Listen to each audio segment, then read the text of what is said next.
नमस्कार। श्रीमती मोहरी देवी तापड़िया कन्या महाविद्यालय जसवंतगढ़ के इस यूट्यूब चैनल पर मैं प्रवक्ता हनुमान मल शर्मा आप सभी विद्यार्थियों का हार्दिक स्वागत और अभिनंदन करता हूं। प्यारे विद्यार्थियों, बीए प्रथम वर्ष की कक्षा के अंतर्गत हिंदी साहित्य विषय में हिंदी भाषा व साहित्य का इतिहास जो आपका द्वितीय प्रश्न पत्र है उसमें हम महत्वपूर्ण प्रश्नोत्तरों को देख रहे हैं। प्यारे विद्यार्थियों, आज का जो प्रश्न है जो कि अत्यंत महत्वपूर्ण है और इसमें ब्रज भाषा मैंने आपको विगत वीडियो में भी बताया था कि अपने को ब्रज, अवधी और राजस्थानी जो भाषा है उसका पूरा जो है उसकी विशेषताएं क्या है, उसकी कौन कौन सी उपबोलियाँ हैं इत्यादि है, इनके बारे में जानकारी करनी ज़रूरी है। और इसमें ख़ास तौर से ये जो राजस्थानी भाषा है ये तो बहुत ही मोस्ट है और ये अक्सर आती है आएगी, ठीक है। और इसके साथ साथ ब्रज भाषा, अवधि, इन तीनों में से एक दो प्रश्न है वो इससे बनते हैं, अथवा में चाहे कई बार ब्रज और राजस्थानी का प्रश्न आता है, कई बार अवधि और राजस्थानी का, इस प्रकार से प्रश्न है वो आता है। राजस्थानी तो आएगी, इसके साथ ये दोनों में से अथवा में ये आते हैं। तो आज हम ब्रज भाषा को ले रहे हैं। तो ब्रज भाषा पर एक परिचयात्मक टिप्पणी यानी ब्रज भाषा किस प्रकार से इसका जो उद्भव हुआ इसके बारे में जानकारी लेंगे। ब्रज भाषा का विस्तार क्या है इस संदर्भ में हम जानकारी लेंगे। चलिए प्यारे विद्यार्थियों, ब्रज भाषा क्या है? शौर सेनी अपभ्रंश से विकसित है। ब्रज भाषा किससे विकसित है? ब्रज भाषा है वो अपने शौर सेनी जो अपभ्रंश है उस अपभ्रंश से ब्रज भाषा निकली है, ठीक है। तो शौर सेनी अपभ्रंश से विकसित पश्चिमी हिंदी की विभाषा है। शौर सेनी अपभ्रंश की विभाषा, प्रमुख विभाषा कौन सी हो गई? पश्चिमी हिंदी। और पश्चिमी हिंदी में इससे विगत वाले वीडियो में हमने पढ़ा था कि पश्चिमी हिंदी की कौन कौन सी विभाषा है, पश्चिमी हिंदी की जो विभाषा में कौन कौन सी बोलियां आती है, तो इसमें हमने पढ़ा था। तो पश्चिमी हिंदी विभाषा से ब्रज भाषा का क्या हुआ है? उद्भव हुआ है। तो आपको जानकारी हो गई है कि शौर सेनी तो अपभ्रंश है, शौर सेनी अपभ्रंश में ये पश्चिमी हिंदी विभाषा है, पश्चिमी हिंदी विभाषा में ब्रज भाषा का उद्भव है हुआ, यानी ये ब्रज भाषा है वो इसमें आती है।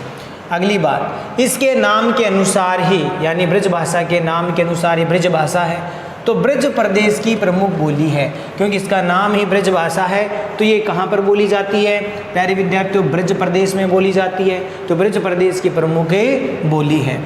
और पश्चिमी हिंदी की प्रमुख क्या है? ये उपभाषा। पश्चिमी हिंदी जो विभाषा है उसकी प्रमुख उपभाषा कौन सी है? ब्रज भाषा है, ठीक है। तो ये भी पॉइंट आपको ध्यान में हो गया कि ब्रज प्रदेश की प्रमुख बोली है और पश्चिमी हिंदी की प्रमुख उपभाषा है। इसके साथ देखिए इसका संबंध है वो ब्रज शब्द से है। ब्रज भाषा का संबंध किससे होगा? ब्रज शब्द से है। इसका प्रयोग प्राचीन आर्य ग्रंथ है, हमारे जो प्राचीन जो पुराने आर्य ग्रंथ है उनमें ये चरागाह या पशु समूह की भाषा आदि के अर्थ में प्रयोग हुआ। यानी ब्रज शब्द का जो प्रयोग होता है, ब्रज मने चारागाह, ब्रज मने पशु समूह, यानी जो चारागाह वाले जो व्यक्ति थे वो जो भाषा बोलते थे उसको ब्रज कहा जाता था। तो चारागाह और पशु समूह में अर्थ में इसका प्रयोग हुआ है। अगली बात देखिए, ब्रज भाषा का प्राचीनतम प्रयोग अगर हम देखिए, सबसे पहले ब्रज भाषा का प्रयोग कहाँ मिलता है? तो 1557 में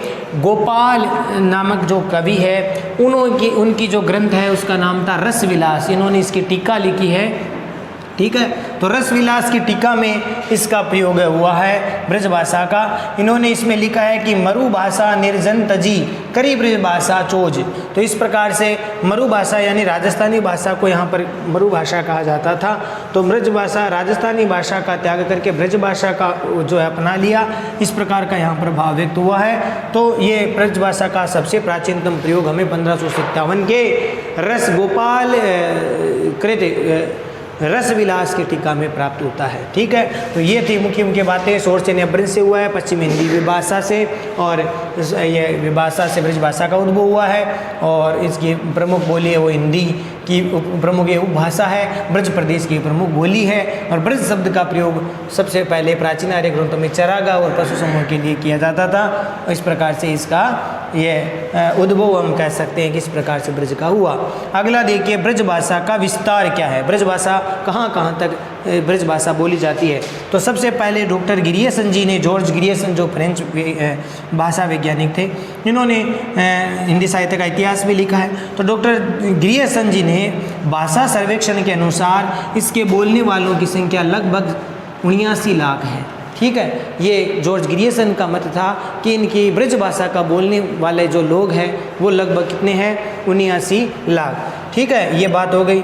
अपने शुद्ध रूप में ब्रज भाषा का प्रयोग कहाँ कहाँ होता है, सबसे ज़्यादा शुद्ध ब्रज भाषा कहाँ कहाँ बोली जाती है, तो वो देखिए मथुरा में, आगरा में, अलीगढ़ में, धौलपुर आदि जिलों में बोली जाती है। ये सबसे शुद्ध अगर बात करें तो मथुरा, आगरा और अलीगढ़ और धौलपुर आदि जिलों में ये बोली जाती है ब्रज भाषा शुद्ध।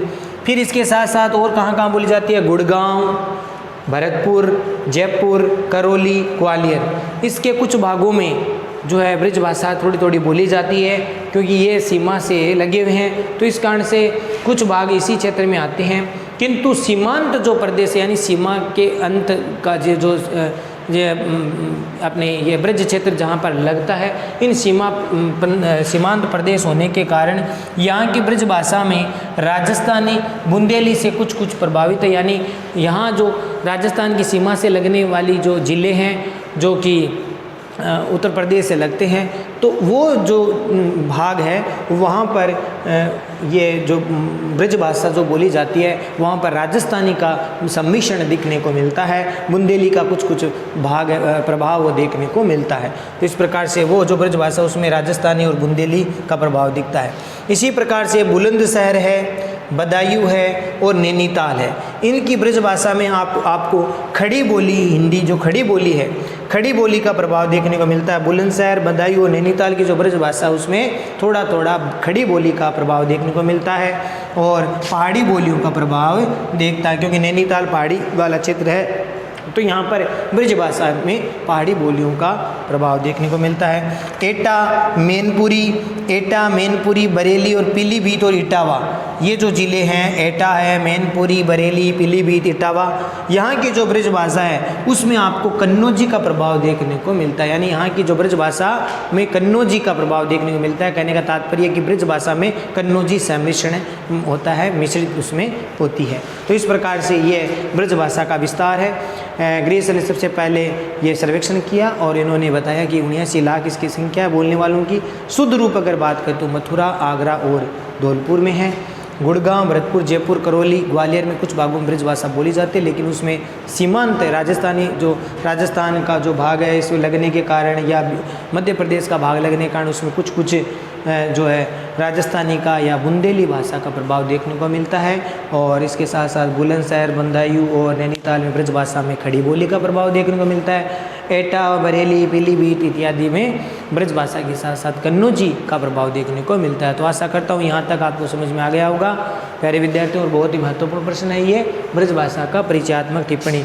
शेष हम आगे के वीडियो में हम पढ़ेंगे।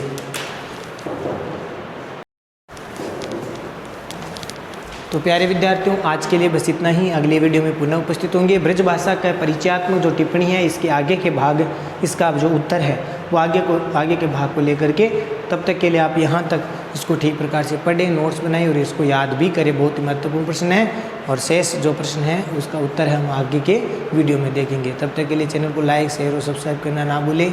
जय भारत, जय हिंदी। धन्यवाद विद्यार्थियों।